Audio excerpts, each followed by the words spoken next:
എന്തുകൊണ്ടാണ് ഈ കർക്കടക ചികിത്സയ്ക്ക് ശാന്തിഗിരി ഇത്രയേറെ പ്രാധാന്യം കൊടുക്കുന്നത്? നവജ്യോതിശ്രീ കരുണാകരഗുരു പറഞ്ഞിട്ടുണ്ട്, നമ്മുടെ ശരീരം അനേകായിരം ജന്മങ്ങളായിട്ട് വന്ന പരിണാമത്തിലൂടെ വികസിച്ചെടുക്കുന്നതാണ്. നമ്മൾ ചെയ്യുന്ന പുണ്യവും പാപവും നമ്മുടെ ശരീരത്തിൽ ഒരുപാട് തരത്തിലുള്ള സമ്മർദ്ദങ്ങൾ അല്ലെങ്കിൽ മാറ്റങ്ങൾ ഇതിലുണ്ടാകും. അത് പുണ്യക്കുറവായിട്ട് രോഗങ്ങളായിട്ട് പരിണമിക്കും. അതുപോലെ ആയുർവേദത്തിൽ പറയുന്നുണ്ട്, പൂർവജന്മകൃതം പാപം വ്യാധി രൂപേണ ജായതേ. നമ്മുടെ പൂർവികന്മാർ അല്ലെങ്കിൽ നമ്മുടെ പൂർവജന്മത്തിൽ നമ്മൾ ചെയ്തിരിക്കുന്ന പല പാപങ്ങളും വ്യാധിയായി വരുന്നു. ഇങ്ങനെയുള്ള ഈ വ്യാധിയെ നമ്മൾ എങ്ങനെ ചികിത്സിക്കും? അത് ഒരു മരുന്ന് കൊടുത്തതുകൊണ്ടോ സാധാരണ ചികിത്സകൾ ചെയ്തതുകൊണ്ടോ തീർച്ചയായും അതിനെ നമുക്ക് ശരിയാക്കിയെടുക്കാൻ പറ്റില്ല. ഋതുക്കളിലുണ്ടാവുന്ന മാറ്റങ്ങൾ തീർച്ചയായും നമ്മൾ ഓരോ ഋതുവിനെയും അറിഞ്ഞ് ആ ഋതുവിന് അനുസരിച്ചിട്ടുള്ള ഒരു ജീവിതചര്യയാണ് നമ്മൾ ഉണ്ടാക്കിയെടുക്കേണ്ടത്. നമ്മുടെ മലയാള മാസത്തിലെ ആദ്യ മാസം എന്ന് പറഞ്ഞാൽ ചിങ്ങമാസമാണ്. ചിങ്ങമാസം തുടങ്ങുന്നതിന് മുമ്പുള്ള മാസമാണ് കർക്കടകം. നമ്മൾ തീർച്ചയായും ഈ സമയത്ത് ചെയ്യുന്ന കർക്കടക മാസത്തിൽ ചെയ്യുന്ന ഈ ചികിത്സ നമുക്ക് വളരെയേറെ ആരോഗ്യപരമായിട്ടുള്ള മാറ്റങ്ങൾ നമ്മളിൽ സംഭവിക്കുന്നു. ഇതിനെ ശരിയാക്കിയെടുക്കാൻ വേണ്ടിയാണ് ശാന്തിഗിരി പ്രത്യേകിച്ചും ഈ കർക്കടക ചികിത്സയ്ക്ക് പ്രാധാന്യം കൊടുക്കുന്നത്. നമ്മുടെ ഇന്നത്തെ യുവതലമുറ എത്രയേറെ സ്ട്രെസ്സായിട്ടും നമ്മുടെ ജീവിതത്തിൽ ഒരു അച്ചടക്കമില്ലാതെയും ആഹാരത്തിലും ചര്യകളിലൊന്നും ഒരു അച്ചടക്കമില്ലാതെ ജീവിക്കുമ്പോൾ നമ്മളിൽ ഉണ്ടാകുന്ന മാറ്റങ്ങൾ നമുക്ക് ചിന്തിക്കാൻ അറിയാൻ പറ്റില്ല. നമുക്ക് ഇന്ന ആഹാരങ്ങൾ ചേർത്ത് കഴിക്കണം.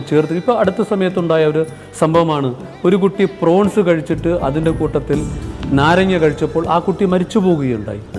നമുക്ക് ചേരുന്ന ആഹാരങ്ങൾ, ചേരാത്ത ആഹാരങ്ങൾ, നമ്മൾ ഈ കഴിക്കുന്ന ആഹാരത്തിനകത്ത് എത്രയെത്ര ആഹാരങ്ങൾ ചേരാത്ത ആഹാരങ്ങളുണ്ട്. നമ്മൾ ഈ ആഹാരം കഴിച്ച് നമ്മുടെ ശരീരത്തിലുണ്ടാകുന്ന ഈ കുറവുകളെയും ഈ ദോഷങ്ങളെയും നമുക്ക് എങ്ങനെ മാറ്റിയെടുക്കാൻ പറ്റും? തീർച്ചയായിട്ടും ആ ചെറുപ്പക്കാർക്കുണ്ടാകുന്ന ഈ മാറ്റങ്ങളെ നമുക്ക് ചികിത്സയിലൂടെ മാറ്റിയെടുക്കാൻ വേണ്ടിയിട്ട് കൂടിയാണ് നമ്മുടെ ഈ കർക്കടക ചികിത്സയെ നമ്മൾ ഏറ്റവും പ്രധാനമായിട്ട് പ്രൊമോട്ട് ചെയ്യുന്നത്.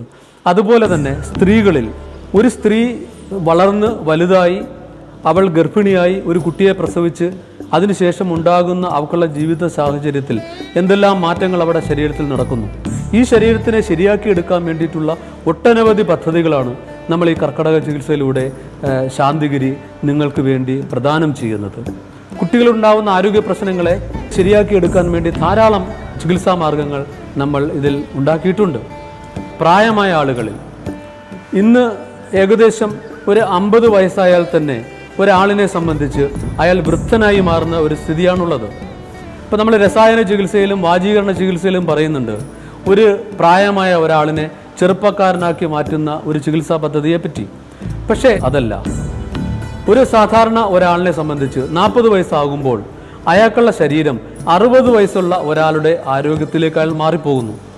അയാളുടെ സാധാരണമായ ആരോഗ്യത്തിലേക്ക് തിരിച്ചു കൊണ്ടുവരുന്ന പ്രക്രിയയാണ് ശരിക്കും രസായന ചികിത്സ.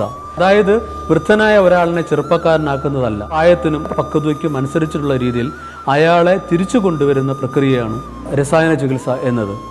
ശാന്തിഗിരി ഈ കർക്കടക ചികിത്സയിൽ ഇതിന് വളരെ ഇമ്പോർട്ടൻസ് ആയിട്ടുള്ള ഒരു കാര്യം നമ്മൾ ചെയ്തിട്ടുണ്ട്. ആയുസ്സിൻ്റെ വേദമാണ് ആയുർവേദം.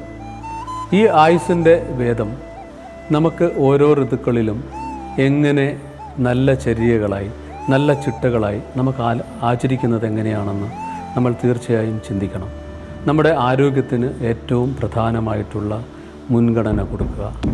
തീർച്ചയായും നിങ്ങളുടെ ജീവിതം ആരോഗ്യപ്രദമാകട്ടെ. സദ്ഗുരുവേ ശരണം.